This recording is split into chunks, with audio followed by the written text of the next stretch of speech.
Marami tayong mga expectations sa buhay na hindi nagkakatotoo, sapagkat ang Diyos madalas gumalaw sa mga bagay, tao at pagkakataon na hindi natin inaasahan.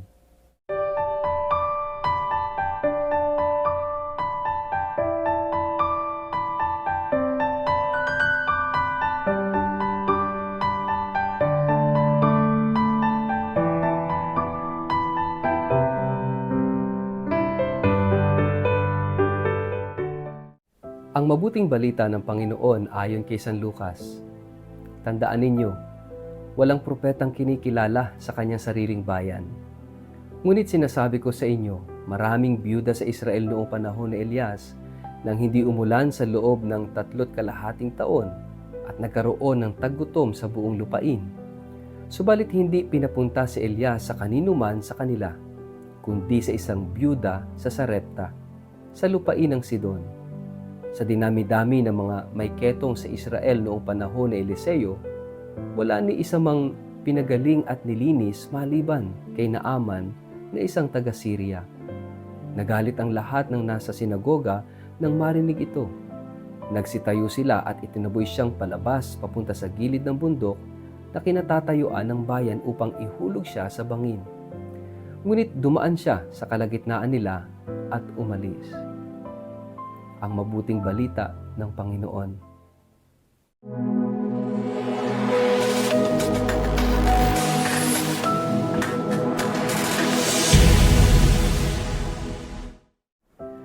Mapagpalang araw po sa inyong lahat. Kumusta po kayo? Ang atin pong word of the day ay unexpected. Bago po tayo magpalalim sa atin pong refleksyon ngayong araw na ito, kayo po'y muli kong inaanyayahan na huwag kakalimutan mag-like, mag-follow at mag-subscribe sa ating page na Word of the Day. Ganun din po, paki-share ang videong ito sa inyong kapamilya, kamag-anak, kaibigan, mga kakilala sa social media para po sama-sama tayo sa pagiging media evangelizers at online missionaries na nagpapalaganap ng salita ng Diyos sa mundo ng social media. Paki-like and follow na rin po ako sa Instagram at sa YouTube. Mga kapatid, ngayong araw na ito ay dinadala tayo sa isang napakahalagang pagninilay sa buhay tungkol sa expectations and sa reality. Diba? Meron nga tayong sinasabi na expectation versus reality kasi there are times na napakarami nating mga expectations sa buhay na hindi naman natutupad dahil iba ang nangyayari sa realidad. Alam niyo po, sa matagal ko ng taon na paglilingkod sa mga recovering addicts sa ating Hope Center, ito yung madalas naming sinasabi sa ating mga residents na the higher the expectations, the greater the frustrations. Mostly kasi yung mga expectations natin are not realistic o hindi talaga naaayon sa katunayan ng buhay. Lalong-lalo na ang taong may sakit sa kaisipan na tinatawag nating addiction, yung mga expectations yan sa buhay ay talagang dadalhin palagi sa frustrations. Bakit? Sabi nga, ano ba yung addiction? Addiction is doing the same thing again and again and expecting a different results. Ginagawa mo pare-parehas palagi, same thing. Why are you expecting a different result? Kung pare-parehas lang at paulit-ulit lang yung ginagawa mo, you are supposed to expect the same result. Kasi kung gusto mo ng different result, ibahin mo yung ginagawa mo. Expectations versus reality. Baka kasi tayo may ganun ding mga personality. Yung bang gusto mo lang iba yung resulta, pero ayaw mo nang baguhin yung ugali mo. Gusto mong dumami yung kaibigan, ayaw mo namang baguhin yung pagkamasungit mo. Gusto mong umulat ang buhay mo, ayaw mo namang baguhin yung katamaran mo. Kung gusto mo ng ibang resulta, ibahin mo yung pamumuhay. Ibahin mo yung pamamaraan. Mga kapatid, napakahalaga that our expectations must be based on reality. Ano ba yung realidad dito sa ating gospel na narinig po natin? Walang propetang tinatanggap sa sariling bayan.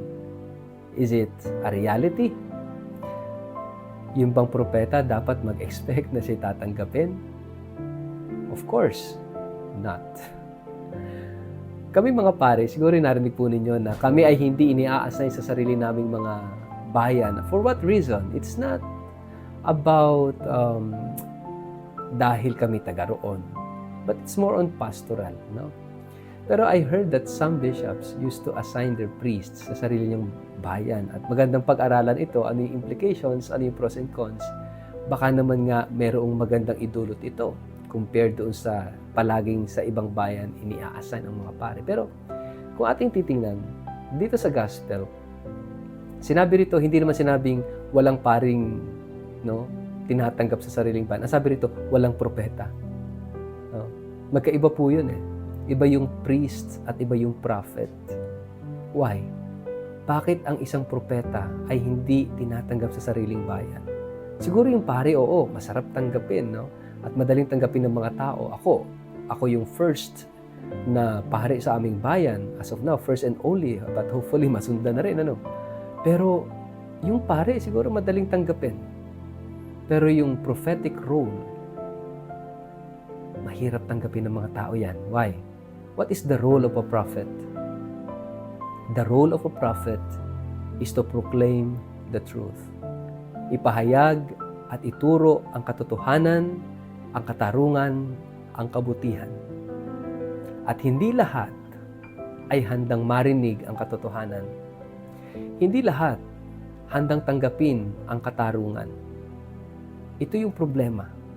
Ito yung hamon sa isang propeta dahil kinakailangan niyang ipahayag ang katotohanan kahit sa mga kamag-anak, kahit sa mga kaibigan, kahit sa mga kapatid, kahit sa sariling pamilya.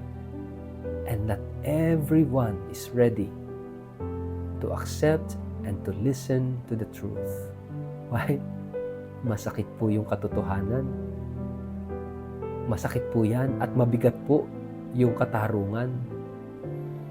Kasi lalong-lalo na kapag tayo ay naging komportable na sa kasinungalingan, naging komportable na tayo sa kadiliman, aayaw na natin ng liwanag ng katotohanan at katarungan. Mga kapatid, ito yung dahilan eh. At ito yung dapat ay inaasahan ng propeta. But if you are in the light, it is expected that you can and you will accept the light of truth and justice. Pero kapag namumuhay tayo sa kadiliman, iiwasan natin ang liwanag, ang katotohanan at ang katarungan. Tulad dito sa ating gospel, no? Sabi ng Panginoon, tingnan niyo si Propeta Elias, nung magkaroon ng tagtuyot at taggutom sa Israel, kanino siya pinadala? Sa isang balong babae sa Sarepta. Hindi naman Hudyo. Tingnan nyo itong si Propeta Eliseo. Sa dinami-dami ng may ketong sa Israel, sino ba ang pinagaling ni Propeta Eliseo? Isang Syrian, taga-Syria na si Naaman. Unexpected. Why? Supposedly, ang Israel ang makinabang sa kanilang propeta. Pero bakit foreigners ang nakinabang sa mga propeta? Expected or unexpected? Dahil hindi nila tinanggap ang katotohanan. Mga kapatid, sana tayo ay maging bukas sa katotohanan. Sana ay maging bukas tayo sa katarungan. Nakakalungkot isipin kung tayo ay kumbaga hindi natin ine-expect. Sana tayo muna. Tayo sana ay makinabang sa katotohanan ito. Sana tayo ay maliwanagan at mamuhay sa katarungan. Kasi tulad nito, hindi inaasahan bakit sa kanila napunta, bakit sila ang nakinabang. Why? Dahil sa kakulungan, sa pagtanggap. Mga kapatid, ito yung grasyang hilingin natin sa araw na ito. Na sana, kung meron tayong aasahan sa buhay, sana asahan natin na tayo mamuhay sa liwanag at sa katarungan, mamuhay sa pagmamahal.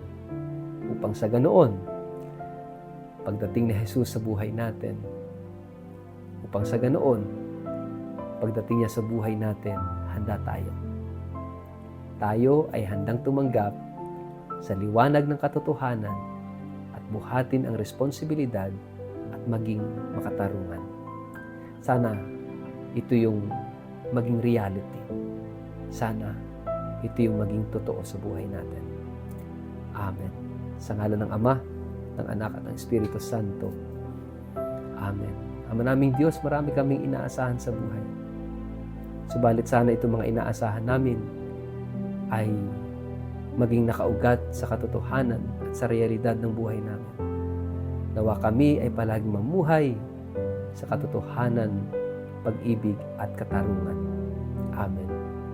Pagpalain po kayo at ingatan ng makapangyarihang Diyos, Ama at Anak at Espiritu Santo. Amen.